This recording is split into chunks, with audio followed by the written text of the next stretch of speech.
Hello everybody, welcome to our channel. Today I'm gonna show you how to film in slow motion on your VIVO X300.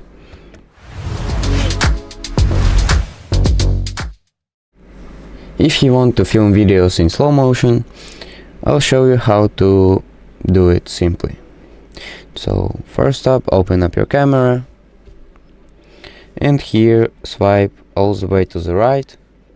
Here you can see more and slow-mo. And now you will film in slow-mo.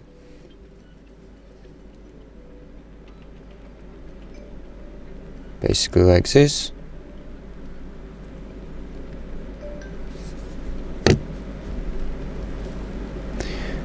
And now we can check the video.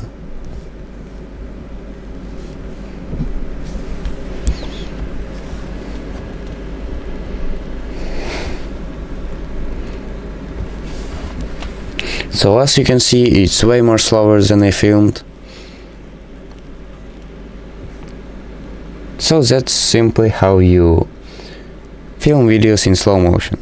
So thank you for watching and subscribe.